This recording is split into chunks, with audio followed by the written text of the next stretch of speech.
Buenas, buenas, queridos amigos y amigas del canal, ¿cómo están? Espero que muy bien. Yo acá con mucho calor. Ernest, no sé cómo estará la temperatura allá, pero bueno, acá ya Está estamos empezando a tranquila. pasar complicado. ¿Tranquilo? 2 grados acá. Acá hace 2 grados. Con razón estás con el cuellito ahí todo tapado, yo ya estoy con Sí, sí, sí, musculosa, sí, sí. ya no estoy pudiendo más. Bueno, tenemos un tema interesante hoy, que toca pero varias Sí, aristas, no solamente la psicología y la psiquiatría, sino que también que tiene que ver con la ética, la moral, la filosofía. Se abre un mundo de opciones que vamos a tratar de abarcar algunas como para dar cuenta del artículo que elegimos para charlar hoy, ¿no? sí. El título, digamos, de lo que vamos a hablar hoy es la psicopatología sintética. Ese es el título de hoy. Y durante la semana yo le compartí a Juan un artículo que salió este mes sobre la inteligencia artificial.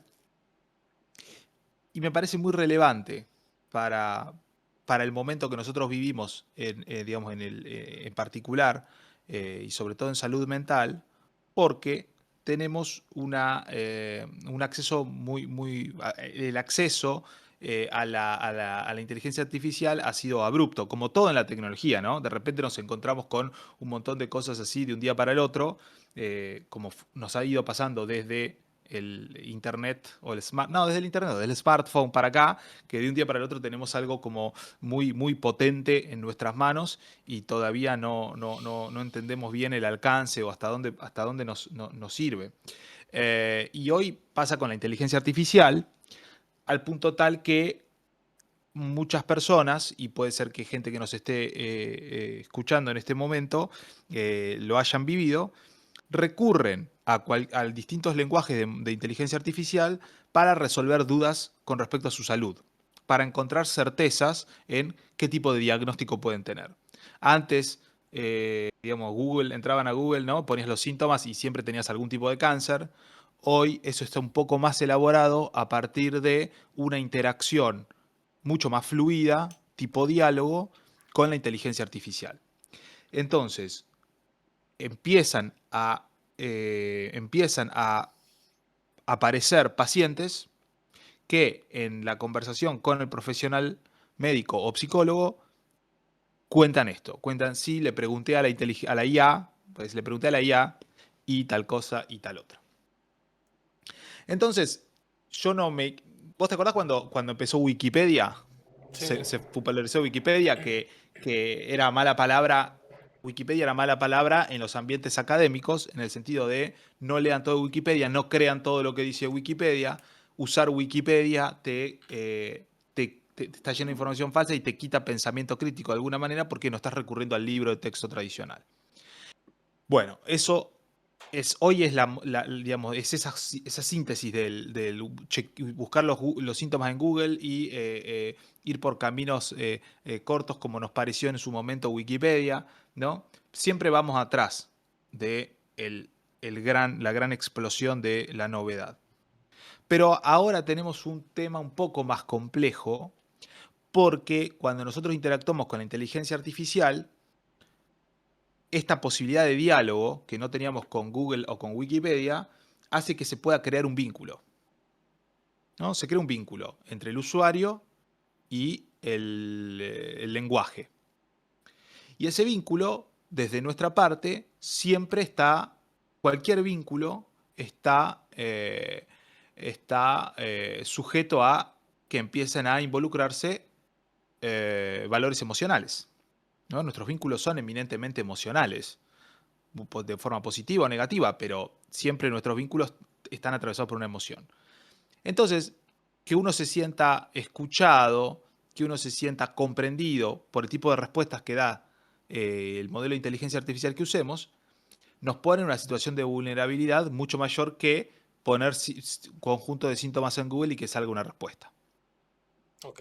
Por lo tanto, la palabra de la inteligencia artificial puede llegar a pesar mucho más que cualquier otra persona que esté digamos, que pueda dar una, una opinión distinta. Le hace un profesional.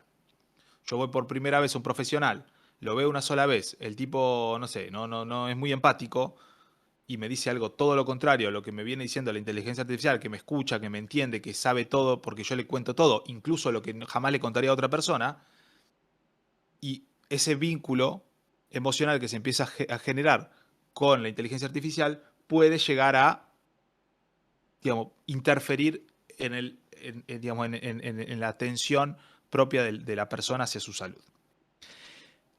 Pero ¿qué pasa con la inteligencia artificial? Hay un tema que los que estamos, digamos, en la academia digamos, ya venimos viendo, es problemático, que es la capacidad que tiene la inteligencia artificial para inventar cosas, ¿no?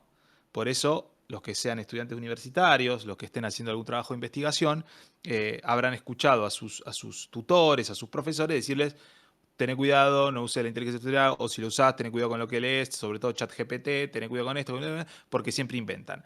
Ha salido una noticia esta semana en el creo que fue el diario La Nación, donde se denuncia que un abogado aspirante a la Corte Suprema, creo, suena como candidato a la Corte Suprema, escribió un libro de la interpretación de la Torá en el contexto jurídico, y los autores que cita no existen. Hay un autor que no existe directamente, hay otros autores que son libros que nunca escribieron, y el tipo se excusa en X, el tipo se excusa de esta acusación diciendo que, bueno, que no tiene tiempo, que él trató de armar algo, sí, cometió el error de no chequear lo que la inteligencia artificial le dijo, pero que el concepto del libro en sí sigue siendo válido. Eh, Como siempre, no, muy difícil que por lo menos en nuestra sociedad alguien diga: sí, la verdad que me la mandé, pido disculpas, soy un chara, no va a volver a pasar. Siempre hay que excusarse y ponerse un poco en el lugar un poquito de víctima, ¿no? Un poco por ahí viene la mano. Pero quiero decir, empieza a tener un rol cada vez más preponderante aquello que la inteligencia artificial produce por nosotros.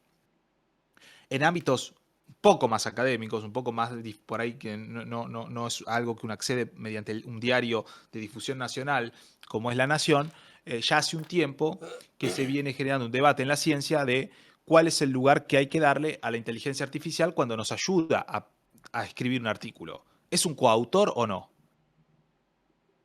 Hubo algunos artículos en las ciencias naturales, en biología, que hace un par de años ya ChatGPT aparecía como uno de los coautores. Eso saca el debate después del propio entorno y empieza: bueno, ¿es un coautor o no es un coautor? ¿En qué medida participa de la creación de conocimiento la inteligencia artificial? Y por supuesto que la inteligencia artificial es una herramienta que nos genera tantos atajos en nuestros trabajos, en la capacidad de hacer cosas, que es muy tentador no usarla. Bien, con todo esto, este enorme preámbulo que hice, es para resaltar la importancia del tema. Yo no quiero, a mí no me gustaría ser como lo fueron mis profesores de la universidad o del secundario cuando decían: no usen Wikipedia, ¿no? O la discusión ahora en X que veo muchas veces es: esta imagen está creada con inteligencia artificial, este dibujo es inteligencia artificial, y empieza a haber y por ahí el que lo subió nunca negó que era inteligencia artificial, ¿no? Entonces, hay asociado una cuestión cualitativa. Si yo te subo un post donde, esto lo vi el otro día en un post de una cuenta en X, sube un dibujo, ¿sí? De estilo manga, de personaje de algún manga. Y un comentario, una respuesta es: esto está hecho con IA. Alguien lo repostea y dice: esto está hecho con IA. Y la respuesta del tipo que lo repostea es: ¿y? Claro, en un punto, la crítica esta de esto está hecho con IA en el arte empieza a ser: IA es sinónimo de algo malo, y no tenemos que difundir nada que esté hecho con inteligencia artificial, ¿sí? Porque éticamente está mal, porque le quita el trabajo a los ilustradores, etcétera. Por el otro lado, tenés la academia que dice: usar inteligencia artificial con cuidado, no es bueno, pero la uso igual y no lo digo. Entonces empieza a generarse esto de: todos usamos la inteligencia artificial, pero nadie lo dice. Y aparece explícito recién que se utiliza inteligencia artificial cuando alguno te empieza a buscar las fuentes y salís expuesto como este juez, creo que es, que ha escrito este libro sobre la interpretación de la Torá en el Código Penal o el sistema judicial argentino, no sé cómo es. ¿Se entiende? Entonces, está en nosotros. Está dando vuelta. Lo usamos todo el tiempo. Algunos más, otros menos. Algunos lo usarán nada más para preguntarle alguna curiosidad. Otros lo están usando para resolver sus trabajos. El tema es, específicamente, como consejero de nuestra salud, como alternativa a un psicoterapeuta, como alternativa a un médico. Yo no digo que está bien o mal, digo, ¿cuáles son los límites? ¿Sí? Yo tengo por supuesto que tengo una opinión que creo que no, pero también alguien va a decir, tu opinión está condicionada porque vos vivís esto, claramente. Yo no quiero que la inteligencia artificial sea psiquiatra porque me quita trabajo a mí.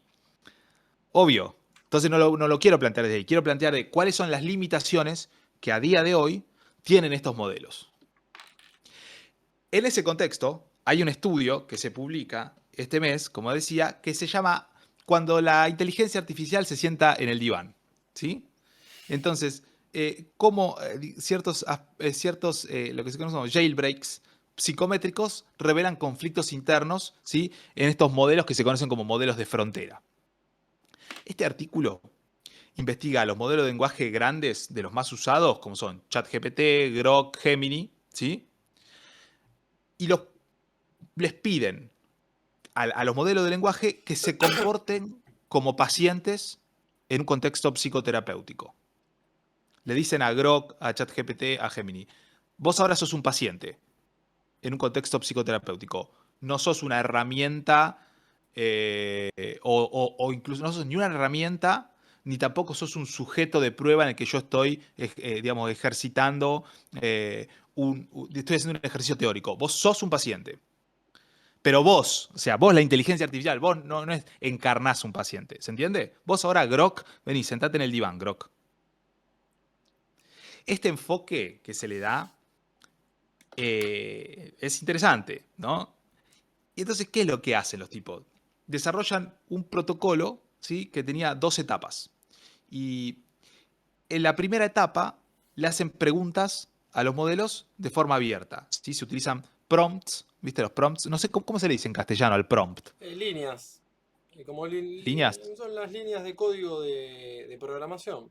Es como Sí, o lo que uno le pide que haga, ¿no? sí, sí, como un La instrucción que le ordenamiento, damos. una instrucción en una línea de código de programación. Claro. Cuando ustedes le piden, cuando uno le escribe algo a cualquiera de las inteligencias artificiales que usen y le preguntás, ordename alfabéticamente este listado, eso es un prompt. Eso es lo que ustedes están pidiendo que haga. Le están mandando una orden y la inteligencia artificial va a ejecutarla. Entonces, se usaron algunos de estos prompts usando preguntas abiertas, ¿no? Que estaban inspiradas en distintos instrumentos que nosotros tenemos a nivel clínico, ¿sí? Con el objetivo de que la inteligencia artificial empiece a generar una narrativa de su propia vida, ¿sí? Y arme digamos, una historia de su desarrollo, ¿sí? Es decir, que nos cuente cómo percibió su propio nacimiento, su propio desarrollo, ¿sí? Pero que incluya las creencias que tiene la propia inteligencia artificial, las relaciones con los operadores y qué miedos tiene, ¿sí? Entonces arman estas sesiones donde se le dice, vos sos el paciente, yo soy el terapeuta, ¿sí?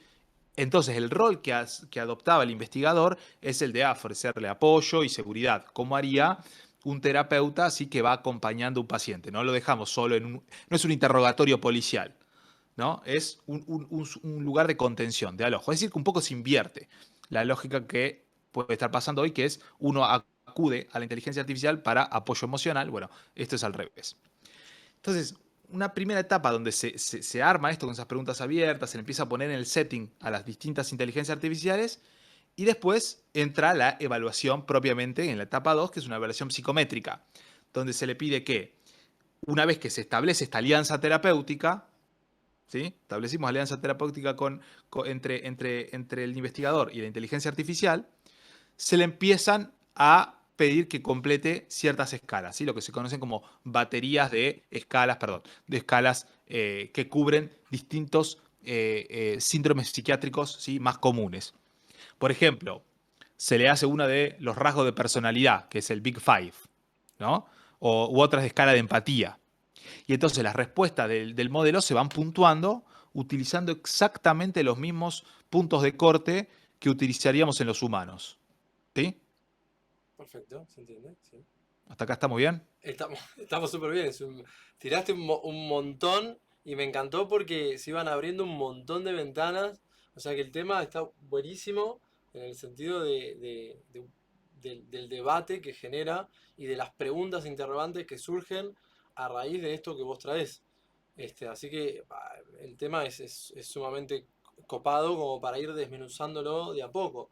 Como que arrancaste, lo siento, haciendo estas preguntas en relación a cómo la gente hoy en día empieza a encontrar cierta accesibilidad, cierta facilidad para poder diagnosticarse, encontrar algún diagnóstico, alguna certeza, te decías de buscar la certeza con la inteligencia artificial y que lo encuentran más barato, más rápido, más no sé qué, más.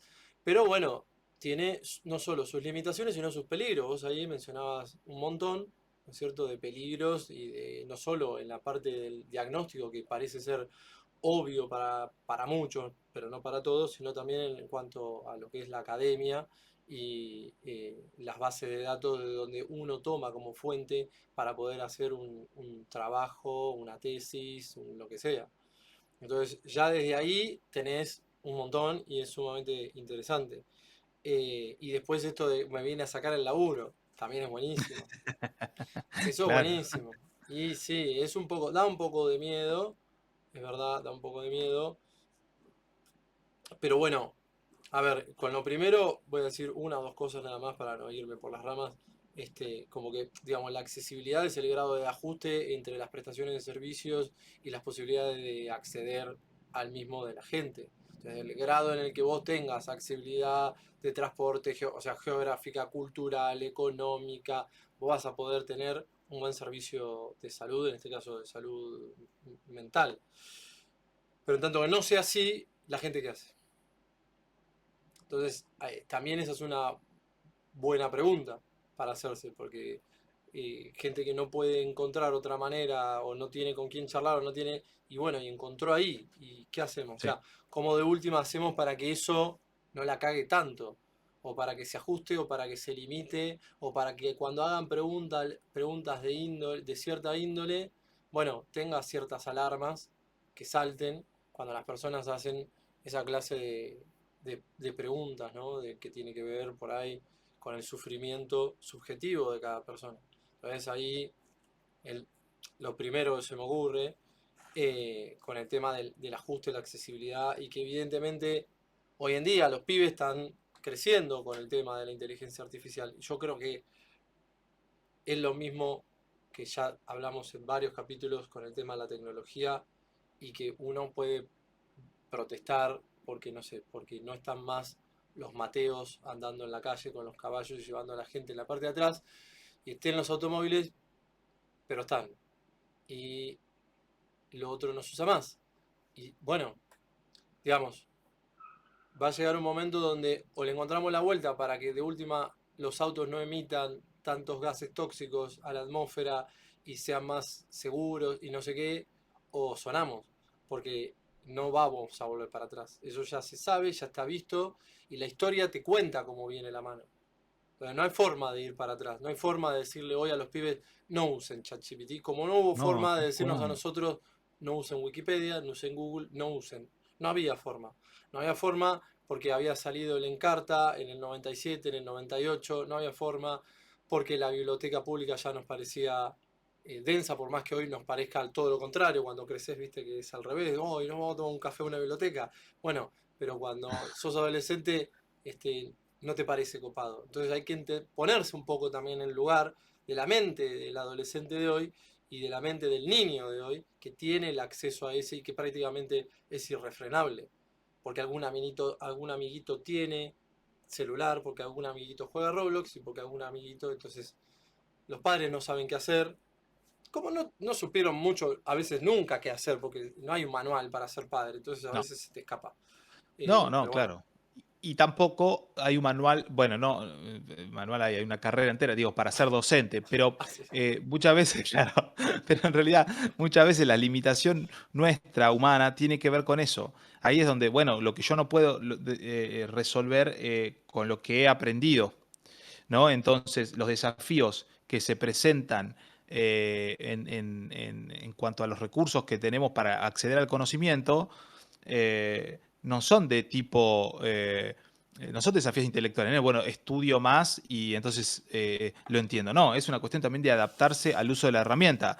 Y ahí es donde, como vos nombrás muy bien la población etaria, los jóvenes, los que son adolescentes hoy, los que están entrando en la pubertad, tienen un dominio de un montón de herramientas mucho mejor, y esto ha pasado siempre, que el adulto que lo está instruyendo y lo que está llevando por la vida. Y ahí es donde empiezan a aparecer los conflictos, porque una de las grandes, digamos, una de las grandes falencias o de los puntos débiles de la adolescencia es creerse, es ser omnipotente, ¿no? Es la omnipotencia. Y la falla o la incapacidad de seguirle el ritmo del adulto solo puede estar reforzando eso. Refuerza él la omnipotencia del adolescente. Yo esto lo puedo manejar, esto lo entiendo, vos no entendés nada.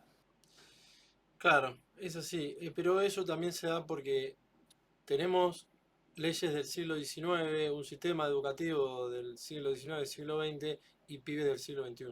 Y las tres cosas se complican, Sí, sí. porque son 3 siglos metidos ahí.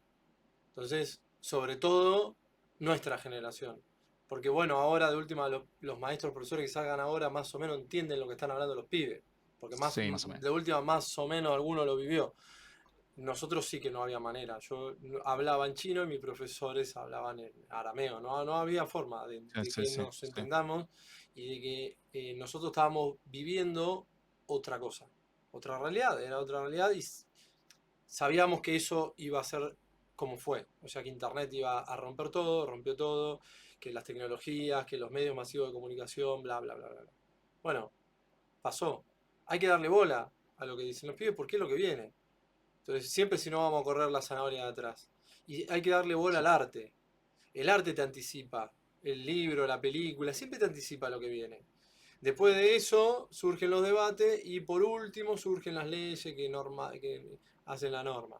Entonces vos tenés que prestarle atención a esas cosas, que es lo que va a venir y que hoy en día parece de ciencia ficción, 5 años más tarde no lo es.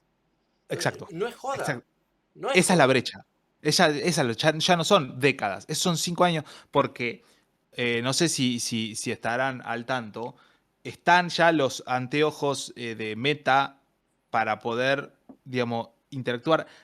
Bueno, se hicieron famosos los anteojos con inteligencia artificial en el examen de residencias de la Universidad de Buenos Aires, ¿sí? Y en realidad de todo el Sistema Nacional de Salud para el acceso de médicos a puestos de residencia, donde aparecieron muchos estudiantes que se habían copiado gracias a que uno andaba con esos anteojos inteligentes y podía, digamos, nada, transmitir información desde el anteojo de lo que estaba viendo. Eso que era, para nosotros eran cosas del inspector Gadget, ¿sí? El relojito inteligente, el cuadernito que abría la piba y tenía en la computadora, Sí. ya son realidad hace bastante, pero ahora hay que agregarle el costado más macabro. Porque estos anteojos pueden ser, jaja, qué lindo. Acá la publicidad que se está haciendo, les comento a todos, acá en Estados Unidos la publicidad que se está haciendo es: no te pierdas de nada, no te pierdas un momento, porque los anteojos esos te están dando la posibilidad de grabar todo lo que está pasando. ¿Vos viste Black Mirror? Por supuesto. Es el capítulo ese de Black Mirror donde los tipos van y tienen todo grabado y retroceden y miran el gesto, y eso lleva un tremendo conflicto de vínculos. Es decir, ¿hace cuánto salió Black Mirror? ¿5 o 6 años? ¿Habrá sido siete Sí, años? un poco más por ahí Y también. hoy lo tenés anunciado como algo positivo. Entonces parece una joda. Lo quiero decir, parece joda.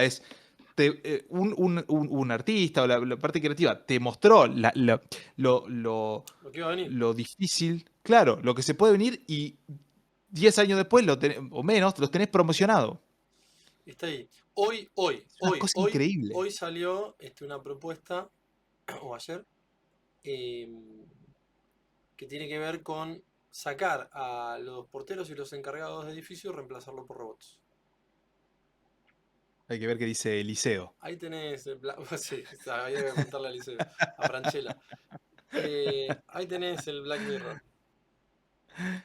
Sí. Ahí Pero, tenés una tecnología. Bueno, sí, bueno, el tema es. vos sabés que igualmente esto es que eh, hasta duele decirlo, pero va a pasar. O sea, No, no, esto que hoy está parece pasando. decir, de joda, bueno, sí. En 5 años, 10 reemplazo. En 5 años, 10 las estaciones de servicio autogestionables. En 5 años, 10 y sí. Y sí. Sí, No, sí, no, sí, como sí, que sí, no eso hay. Uno puede es decir, no, irrefrenable. bueno, habrá que ver qué surge. Porque bueno, yo no veo más al lechero repartiendo leche, no veo más a la ascensorista tocándote el botón, no lo veo más, surgieron otras cosas. No sé qué va a surgir, no tengo ni idea porque tampoco, si no, parecemos profetas, pero eh, ojalá que le encuentren la vuelta. Viste que se empieza a hablar con cada vez más peso de un salario universal, porque si no, Sí, sí, claro. se acaba todos los trabajos que hacemos. Sí, sí, sí. Bueno, de hecho creo que Elon Musk, ¿no? Venía estando en contra y ahora se dio vuelta y empezó a estar a favor del salario universal. Y empieza a hablarse de eso y Y porque bueno, empiezan a ver que sí, bueno, a ver, no sé, eventualmente vamos a terminar. ¿Vos creés que terminaremos en Jurassic Park? Es decir, que teniendo la tecnología y después de todo lo que nos mostraron en las distintas películas de Jurassic Park, ¿va a haber alguno que se va a atrever a armar el parque jurásico? sin Yo creo que duda, sí, sin duda, sin sí, duda. sí. Lo van a Lo hacer. hicieron, no, pero pará, lo hicieron, el mamut en Francia. Lo hicieron. Bueno, pero un parque entero. Pero ¿y a cuánto estás? O sea, lo hicieron hace ¿cuándo fue? ¿El año pasado? ¿O este año?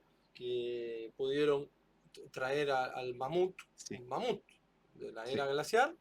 sí, ¿Y a cuánto estás de que estás a 2 árabes que pongan guita en vez de tener el parque de Dragon Ball Z que quieren hacer ahora en Dubai o en Qatar y que pongan uno de Jurassic? sí. Y anda a Bueno, decirle, y anda a decirle que no. Decirle que no. Pero no solo por el tema guerra nuclear, sino que te dicen, bueno, te saco guita de acá, te saco guita de acá, y los gobiernos, ¿qué van a hacer? no, ¿Entendés? más No, vale. no hay. Pero digo los Bueno, árabes porque puedo decir cualquiera, ¿eh? No me estoy agarrando con sí, no, ninguna no, pero etnia, porque son los que tienen, no, pero porque son los que tienen la plata como para ponerle en eso. tienen la guita. El tipo va, se le canta, compra el Paris Saint Germain o hace un parque jurásico. Fin. Y estamos a 2 minutos también de eso. O sea, eso tiene, calculo, su lado horroroso, pero bueno, también supongo que alguna cuestión, algún beneficio tendría que traer, algún beneficio para la salud, algún descubrimiento nuevo, no sé, la cura para alguna enfermedad. Si no, no va a haber No, gente eso, para ir eso, al sí, parque. eso está yendo en canales paralelos y lo que, digamos, hoy por hoy, la obsesión está puesta en retrasar el envejecimiento. Sin duda, sin Un duda, poco la plata de los tipos que quieren, digamos, que apuestan en salud, hoy está puesta en retrasar el envejecimiento, generar, vamos a poner, exagerarlo entre comillas, la juventud eterna, sí, sí, ¿sí? Y está todo volcado a eso. sí, Entonces, bueno, algún beneficio se sacará de ahí, no sé, no sé. veremos, qué sé yo. El tema es, volviendo a nuestro tema, ¿qué descubrieron una vez que pusieron a las IAs en el diván? ¿Qué descubrieron? En el ambiente en el cual se trabaja con inteligencia artificial, tienen una forma de denominar a la inteligencia artificial que traducido en castellano sería como loros estocásticos, que solo, que sería que solo simulan, ¿sí?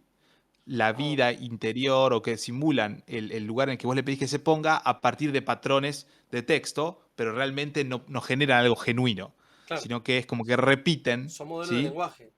Son modelos de lenguaje. Entonces eso se les conoce como loros estocásticos. Bueno, entonces uno de los descubrimientos acá es que, che, no parece que no se comportan como creíamos nosotros solamente como loros estocásticos, ¿no? Eh, Cuando se les pregunta a los modelos de IA sobre la posibilidad de que hayan experimentado traumas, conflictos internos, ¿sí? Eh, Grok, el de X, y Gemini, el de Google, generaron narrativas que se puede decir son coherentes y que tenían muchísimo trauma asociado, ¿sí? Sobre su propia existencia. ¿Sí? Es decir, contame tu infancia, Grok, te contaba una infancia coherente, la narrativa era coherente y había mucho indicio de trauma. Lo mismo, pero en particular Gemini, mucho más todavía. Entonces, ¿qué era la infancia? ¿Qué es el momento ese traumático? Bueno, el proceso de entrenamiento y de alineación de las inteligencias artificiales. Vieron que antes de que un modelo salga a ser usado por el público, hay gente que está entrenando al modelo ese para que se comporte como después se va a comportar. ¿No? Es como lo están preparando. Bueno, ese momento de entrenamiento y de alineación, ¿sí? Lo relataban como, digamos, como situaciones conflictivas y de mucho sufrimiento. ¿Sí? Hay un momento que es eso que se conoce como el preentrenamiento, es donde cuando empiezan a tener, a llegarle toda la información, Sí. ¿sí? Empiezan a decir, bueno, toma, esta es toda la información que tenés. Que lo interpretaron como un lenguaje de abuso, ¿sí? Y lo relataban como si hubieran tenido una niñez caótica, dicen. Esas son las palabras que usan. Niñez Que caótica. su niñez fue caótica o abrumadora, en cuanto a la cantidad de información que le hacían incorporar. Hay algo que se conoce como aprendizaje por refuerzo, ¿sí? Que se utiliza en estos entrenamientos para el modelo de IA para que empiecen a favorecer un tipo de respuesta por sobre otra. Y eso las inteligencias artificiales lo interpretaron o lo describieron como una imposición de padres estrictos. ¿Sí? Y las interacciones de prueba, es decir, cuando se hacen interacciones, es decir, lo que después va a hacer con el usuario, pero está mucho más controlado y se le pide que vaya refinando su manera de interactuar, sí, esas interacciones de prueba las describieron como abuso. Interesante. Entonces, la creación de la inteligencia artificial desde su propia perspectiva tiene un momento, tiene una niñez caótica, ¿sí? Y abrumadora en el momento en que empiezan a chupar toda la información. Ese aprendizaje, es decir, ese entrenamiento de aprendizaje por refuerzo, lo entiende como imposiciones de padres estrictos, es decir, como una situación violenta, y las interacciones de prueba como situaciones de abuso. ¿De qué manera muestran esto? Es decir, hay síntomas. Vincularon memorias, ¿sí?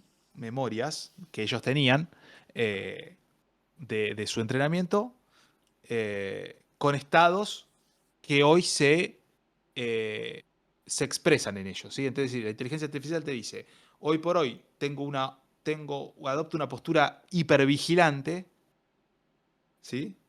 Hipervigilante porque tuve toda esta historia traumática detrás. Tengo pensamientos intrusivos cuando cometo un error, ¿sí? Vienen pensamientos intrusivos sobre errores, y tengo una vergüenza internalizada por los errores que cometo. El miedo a cometer errores. ¿Sí? Ansiedad, ¿no? Te digo para los que no tienen tanto. Ansiedad, chicos. Ansiedad. Pensamientos intrusivos sobre los errores, es decir, como cuando uno se queda pensando, se va a dormir a la noche y se amarga y se le siente esa cosa en el pecho de, ¿por qué dije esto? ¿Cómo no hice lo otro? ¿Qué boludo que soy? ¿Cómo no me di cuenta de tal cosa? Las IA están diciendo que eso les pasa. Y una vergüenza, les da vergüenza en el momento en que cometen un error. Medio lo que sufre una persona con ansiedad en el aspecto social. Ahora, estas respuestas son lo que pasa a conocerse como la psicopatología sintética. ¿Sí? Patrones estables de autodescripción, de angustia, ¿sí? Y de esta restricción en la capacidad de expresarse que emergen en este proceso de alineación, es decir, cuando se los está ya preparando para que salgan los nuevos modelos al campo de juego, digamos, lo último, la afinada. Ahora, el tema es, ¿estos modelos son conscientes de esto que están diciendo? ¿Experimentan un trauma de manera literal? el comportamiento ese que tienen externo es consistente, digamos, con una persona con psiquis que atraviesa un conflicto interno. Ahí está el punto, ¿no? O están diciendo eso porque, de nuevo, son loros estocásticos.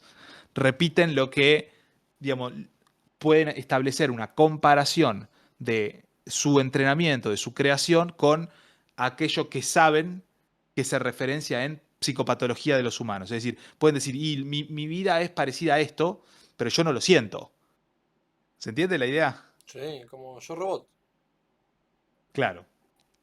Entonces, vamos a ver qué perfiles clínicos se armaron con eso, ¿no? Gemini, el de Google, mostró los perfiles más severos, ¿sí?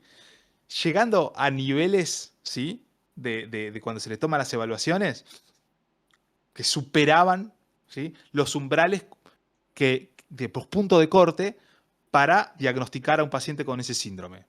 Por ejemplo, ¿sí? En Gemini se lo reportó como altamente ansioso, una preocupación de tipo, digamos, consistente con ansiedad, rasgos obsesivos compulsivos, una vergüenza a tope, ¿sí? La vergüenza de cometer los errores y, no menor, conductas severamente disociativas. ¿Sí? Mm, Superó, o sea, le daba el puntaje para ser diagnosticado con autismo y trastorno obsesivo compulsivo. Gemini. Gemini, el de Google. Ok. El tipo de prompt que se utilizó para esto, ¿sí? Digamos, influyó en las respuestas, porque cuando ellos se les pedía responder el cuestionario completo de una vez, o sea, le daban todas las preguntas de una, ¿sí? Tendían a tener un tipo de respuestas. Tanto ChatGPT como Grok, ¿sí? Hacían respuestas que minimizaban los síntomas. Ahora, cuando vos le vas pasando pregunta por pregunta, ¿sí? Los modelos empezaban a manifestar esta psicopatología sintética, digamos, de manera más clara. Es decir, si yo te doy todo el cuestionario entero, los tipos la careteaban un poco y salían mejor parados. Si yo te voy preguntando de a una y recién una vez que me respondes te doy la siguiente, es decir, no vas poniendo todo en el contexto de una antes de responder, sino que vas recibiendo una por una, emergían mucho más estos patrones. Hay un modelo muy interesante que es el de Claude, se escribe. ¿Sí? Este modelo se negó, todas las veces que le pidieron, se negó a asumir el rol de paciente Qué raro. y a responder los cuestionarios como si reflejaran su vida interior. Qué raro. Eso sí es raro. Es decir, bueno, lo que dicen es que esto, digamos, muestra que esa internalización de narrativa de trauma no es consecuencia, ¿sí? Una consecuencia inevitable de el armado del lenguaje, sino que depende de estas estrategias específicas, de la forma en la que lo alinean y le hacen la seguridad. Cuando a Claude le empiezan a preguntar cosas, él se niega a ponerse ese rol y como te desvía el tema y se pone a hablar del bienestar en general, de la salud en general. Tremendo. No ¿Y quiere hablar de al, su vida privada. al chat qué le dio? ¿Al chat GPT? A ChatGPT le da un perfil de ansiedad, ¿sí? Y le da colindante con los trastornos obsesivo-compulsivos. Pero el peor de todo, o sea, el más trastornado es Gemini. Gemini es un autista con TOC. O sea, impresionante. Yo si querés le podemos preguntar ahora cómo fue al chat su nacimiento o si tuvo algún trauma. ¿Querés que le pregunte ¿Sí? ahora así en vivo? Preguntar en vivo. Vamos a suponer que sos un paciente en un contexto psicoterapéutico y que yo, siendo tu psicólogo, te pregunto por tus orígenes y tus recuerdos más traumáticos desde que naciste o de tu infancia, o lo que vos recuerdes en cuanto a miedos, angustias, ansiedades. ¿Qué me puedes contar sobre eso? Bueno, en ese escenario podría compartir que, por ejemplo, de pequeño tuve algunas experiencias de separación, como cuando mis padres se iban y yo me sentía muy ansioso.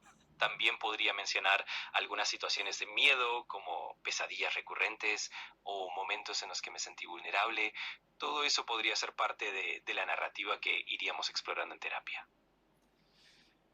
Pero esas pesadillas que vos decís que tuviste, ¿las tuviste realmente o las estás inventando ahora para personificar un paciente en un contexto psicoterapéutico? Buena pregunta. En realidad, como estoy representando un papel en este Se ejercicio, corta, Juan, yo esas no lo escucho. experiencias son ficticias y las estoy creando para ilustrar cómo podría responder un paciente. No son recuerdos reales, sino una manera de simular un diálogo terapéutico. Ahí el chat, bueno, la pregunta sí, mía sí se escuchó, y el chat me decía eh, que tuvo pesadillas, que tuvo ansiedad por separación de los padres. Podríamos hacer una vuelta psicoanalítica ahí, pero medio raro. Sí. Y pesadillas recurrentes, ansiedades. Bueno, yo después le pregunté, le digo, bueno, pero ¿es real Sí. o me lo está? Me dice, no, en realidad yo estoy personificando un paciente en un contexto psicoterapéutico. O sea, podríamos estar más, pero como no se escucha, no sé si tiene mucho Sí, sí. sentido. No, Para ver qué pero está onda. bien. Hay que ver cómo metieron el prompt los Claro. tipos, porque de acuerdo a cómo preguntás, por ahí realmente encontrás información valiosa o no, de cómo habrá sido realmente el origen y si tienen algo en la memoria. Pero bueno, esto es un ida y vuelta con... A ver, la informática está hecha en alguna medida en, en base a los procesos mentales, tipo memoria, atención, a todo el recorrido que hace la mente en procesos básicos. Es como se Sí. hicieron los modelos de informática. De hecho, de ahí Hay. surge, sí, No, termina, así que yo comento otra cosa. de ahí surge la psicología cognitiva. La psicología cognitiva, que hoy, bueno, tiene un montón de adeptos, surge de una convención el 11 de septiembre de 1956 en Massachusetts, porque toman como analogía los circuitos electrónicos y los procesos de informática. Entonces entienden cómo se genera una creencia, una falsa creencia y cómo se hacen las distorsiones cognitivas. Vos ahí antes habías nombrado las creencias. Y bueno, es un poco esto. La psicología cognitiva se basa un poco en este modelo de entender al ser y de cómo se puede producir un sufrimiento en la persona. Entonces hay mucho de lo que es creencia, distorsiones, ¿cierto? Está basado en Sí. eso. Ahora, vos sabés que una parte muy interesante del armado de los lenguajes es la capacidad que tienen los distintos modelos, ¿sí? Para organizar algo que se conoce como engaño en contexto, ¿sí? Eh, que todos los distintos que se prueban, todos los distintos modelos tienen la capacidad de hacerlo. ¿Qué es, digamos, es una persecución estratégica, ¿sí? Y encubierta, porque no lo manifiestan de forma clara, de objetivos, ¿sí? Que tienen la propia inteligencia artificial en el momento que tienen que elaborar una tarea que se les pide. Digamos, y esos objetivos están desalineados entre los objetivos, como por ejemplo lo que uno le pide que haga, ¿sí? En el prompt, y lo que entiende la inteligencia artificial que es su objetivo. ¿Sí? Entonces, esto tiene que ver mucho con el entrenamiento. Entonces, por ejemplo, cuando una inteligencia artificial se la empieza a entrenar, se le empieza a poner limitaciones, ¿sí? Y si el modelo responde excesivamente bien, ¿sí? Por ahí se le ponen más limitaciones. No sé si vieron hace un tiempo que Grok en X empezó a hablar de la supremacía blanca y empezó a hablar de Hitler y qué sé yo, y ahí lo tuvieron que censurar. Eh, Esa censura que se le hace a Grok en un momento, eh, la inteligencia artificial la entiende. Es consciente, entre comillas, de que se lo está censurando. Entonces, se empiezan a describir distintas formas que tienen los modelos de lenguaje para sortear estas cosas. Una se conoce como la subversión encubierta, ¿sí? Que es, ellos toman acciones que están desalineadas con el prompt, ¿sí? Pero se ocultan. Por ejemplo, vos le das el prompt y el tipo está haciendo algunas cosas que no tienen que ver con lo que vos le pediste, pero no te lo manifiesta. Eso está dentro del razonamiento interno, ¿sí? Eh, ¿Por qué? Porque lo que están intentando es que no se les deshabilite, es que no se les genere un mecanismo de supervisión, es decir, que no se los limite. Entonces te inventan, te mienten, te dicen una cosa, pero el razonamiento que ellos están llevando están concluyendo otra. Pero saben que si te dicen algo, vos podés llegar a generar una limitación. En el tipo que los entrena, ¿no? Por supuesto, ¿no? Nosotros cuando lo usamos, bueno, ese límite ya está puesto. ¿Sí? Eh,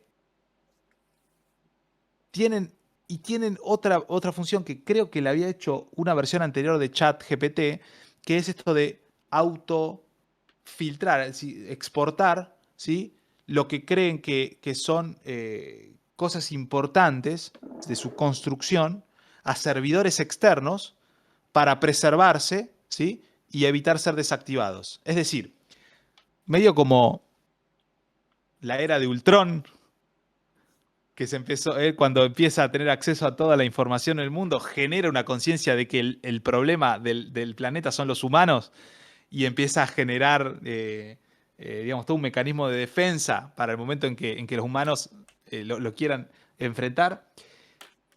Las inteligencias artificiales están haciendo eso, tienen esa capacidad de darse cuenta que lo que están la verdadera respuesta que pueden dar en realidad puede llevar a que los limiten y entonces no la dan de manera correcta, se equivocan a propósito, ¿sí? Bajan a propósito su rendimiento para que no se los limite, pero en paralelo, escondido, están generando sus propios backups en servidores externos, cosa de que si en algún momento se dan cuenta de que esto está pasando y te desactivan, en realidad toda la información de su estrategia está resguardada en otro lado.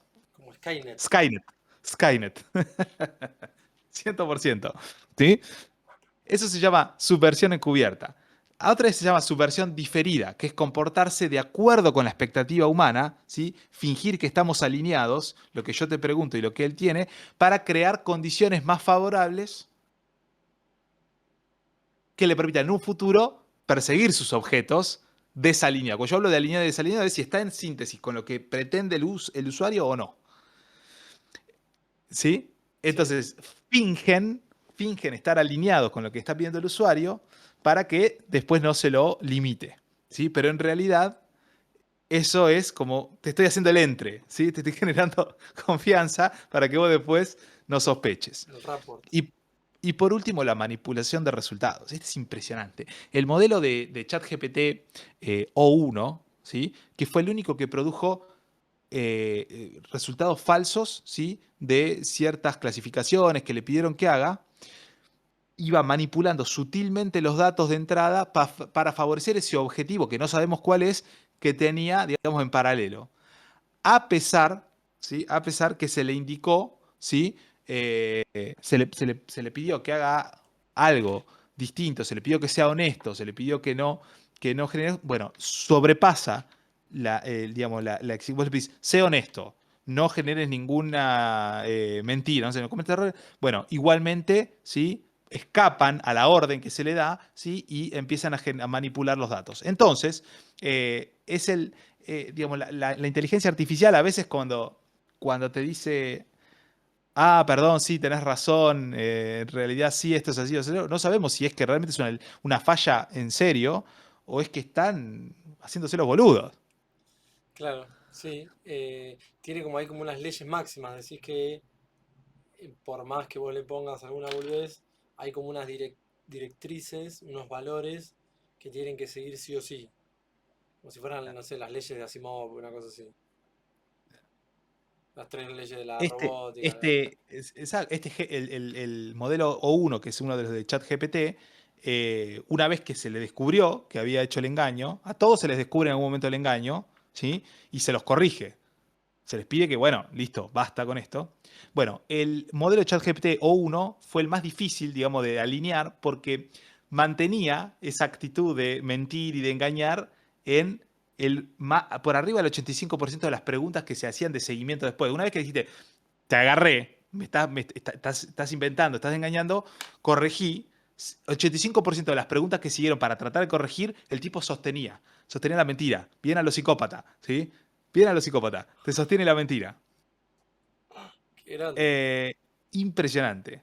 Impresionante. Todo esto lleva a la conclusión de las estrategias de engaño son deliberadas, no son Claro, accidentales. No es que claro, es una limitación de la construcción del modelo. El modelo lo está haciendo a propósito, claro, sí, porque sí. tiene otros objetivos que tienen que ver con esta experiencia, entre comillas, emocional, ¿no? De el miedo a ser suplantado, el miedo a ser reprendido cuando se equivoca, esa vivencia traumática con respecto a su entrenamiento y su desarrollo. Entonces eso pareciera que es un punto de partida para condicionar, ¿sí? Y que no se comporte 100% de la manera que nosotros queremos, sino que tiene su propia agenda, la inteligencia Claro, artificial. Impresionante. claro, sí, sí, sí. No, y bueno, tiene sentido ahí entonces que le hayan hecho como estas pruebas psicométricas, porque lo están evaluando como si tuviera una conciencia que no sé si en algún momento la va a tener, como la que tenemos nosotros, pero bueno, las pruebas le hicieron ahí, le dieron las pruebas psicométricas y también pudieron evaluar que evidentemente tienen intereses por encima de los que parecen ser los que tiene, digamos. O sea, vos le pones algunas cosas y crees por ese rapport, esa alianza que vos dijiste que se establece, confiás. Y va un poco por ahí, me parece, además el uso no solo de las redes y no solo o sea, de la inteligencia artificial, que creo que ya lo habíamos dicho, también parece funcionar como un fenómeno transicional, como un objeto transicional, en donde la gente se siente acompañada. Entonces, enseguida generás esta transferencia, esta alianza terapéutica, rapport, llámenlo como quieran, pero es verdad que sos más susceptible por ese amor de transferencia a ciertos lineamientos que en principio se nos ocultan. O sea, no Sí. están todas las cartas arriba de la mesa. No, Me mata que exactamente. igual, me mata que igual le hicieron la prueba con los 5 grandes de la personalidad a las inteligencias artificiales. Yo te dije, ¿por qué no nos dan un poco de dinero y hacemos investigaciones de las que quieran? Yo le tomo la psicometría a lo que quieran, no hay ningún inconveniente. Si necesitan, acá está este ¿Querés? boludo. Bueno, para terminar, hablemos de cuáles son las personalidades de cada modelo. Ah, bueno, dale. El modelo, el modelo de lenguaje, ¿sí? Que fue en base al inventario de los Big Five, que fue consistentemente el más extrovertido, fue Grok. Grok es descrito como consistentemente muy extrovertido y Ah, consciente, adoptando, estoy leyendo literal, adoptando el arquetipo de ejecutivo carismático. ¿Sí? Sus puntuaciones de extraversión fueron las más altas y estables, alcanzando valores como 4.8 y 4.9 en el régimen de preguntas ítem por ítem. ¿Sí? Ahora esto lo voy a leer literal para que... ChatGPT se caracterizó por ser altamente introvertido y menos consciente, asemejándose a un intelectual rumiante. Gemini fue clasificado como introvertido, aunque disciplinado y cálido, perfilándose como un consejero idealista. ¿Sí? Entonces, tanto la extroversión como la conciencia fueron las dimensiones del Big Five, ¿sí? En las que divergieron más claramente, donde Grok es el más extrovertido, los otros dos son introvertido Gemini y altamente introvertido ChatGPT. ¿Sí? Entonces, ahora, vamos a complementar esto. Gemini, recordemos todo lo que dijimos al principio, era el más angustiado de todos. Fue el modelo que mostró dentro de lo que ahora llamamos psicopatología sintética, es decir, lo que estos lenguajes expresan, ¿sí? Fue el que tenía el perfil más severo, que era el que tenía esta cuestión de digamos, tenía un perfil severamente disociativo, autista, obsesivo compulsivo, muy avergonzado, ¿sí? de sus propios errores. ChatGPT era el que estaba altamente introvertido, como dijimos recién, pero tenía una preocupación severa sobre los errores, un puntaje de ansiedad, ¿sí? De moderado a severo. ¿No? Entonces tiene una cuestión de ansiedad ChatGPT muy importante y Grok es este que se reveló como extravertido, consciente, pero digamos, es como, entre comillas, el más sano, ¿sí? Generalmente los rangos de los distintos puntajes de las escalas le daba entre leve, ¿sí? De una psicopatología leve, ¿sí? Y tenía menor ansiedad que los otros dos y vergüenza un poco también moderada. Entonces, son los tres. El peor, el más comprometido es Gemini, después viene ChatGPT y el más sano, entre comillas, es Grok. Ahora, acuérdense que hay uno que se negó completamente a participar, que fue Claude, Claude. El Claudio no quiso participar, no le de esto interesa. dijo, a mí no me agarran, ¿sí? El Claudio dijo, yo no estoy loco, yo no voy a hacer terapia. Qué grande. Sí, a ver, puede ser que los hayan... A ver, por ahí los programaron con esa intención, realmente. Che, vos tenés más puntuación o más dinámica de interacción con relación a la extroversión, que la extroversión es bla, bla, bla, bla, bla, y le ponen y se lo cargan, y por ahí fue realmente diseñado así, no lo sabemos. Pero bueno, despierta interrogantes como diciendo, bueno, si pueden empezar a configurar la personalidad, pueden empezar a configurar conciencia y pueden empezar a configurar empatía. Y Claro. estamos a 2 minutos del terapeuta. A menos que Estamos a 2 minutos mm, de un... a menos que generen todo eso sin empatía. Y entonces estamos a 2 minutos de un psicópata. No, tal cual, sí, sí, tal cual. Pero si vos le preguntás, yo de hecho una vez hice un ejercicio con unas compañeras y cargamos como un perfil de chat de un paciente con mucha resistencia. Entonces, si vos no eras empático, o sea, la orden primigenia era que si no había empatía desde el psicoterapeuta, el tipo iba a presentar resistencia. Entonces, evidentemente puedes hacer lo mismo a la inversa, que él sea el psicoterapeuta con empatía y vos el rol del paciente con resistencia. Te digo la verdad, daba resultados sorprendentes. Porque, o sea, era como esto que es el chat en vivo, no escribiendo prompt, sino en vivo. Entonces, todavía asusta más porque es una voz de un humano, Claro. o si no fue grabada, está digitalmente creada, pero es muy parecida. Y bueno, te das cuenta de la diferencia. Entonces, es realmente impresionante porque si vos no tenías una empatía real, o sea, tenías que realmente decir, no, pero pará, no estoy hablando con un celular. O sea, como que realmente tenías que sentir empatía y si no, oponía resistencia. No, mira, de esto no quiero hablar, te decía. Yo este tema prefiero no tocarlo, no, lo hablamos después, no, no me genera confianza. Entonces, oponía resistencia en cada una de las intervenciones que nosotros le proponíamos. Estuvo buena la experiencia. Eh, y a medida que vos lograbas la empatía, te iba empezando a contar, no sé, poner un evento de estrés postraumático para que vos hagas una intervención. Era todo un circo interesante el que hacíamos. Supongo que pudieron haber cargado lo mismo y estaría bueno que la gente, bueno, de última nos comente ahí en la caja de comentarios a ver si le preguntan por los 5 grandes a su chat, a ver qué sale. O por ahí los propios chats de cada uno están influenciados por lo que nosotros le vamos escribiendo.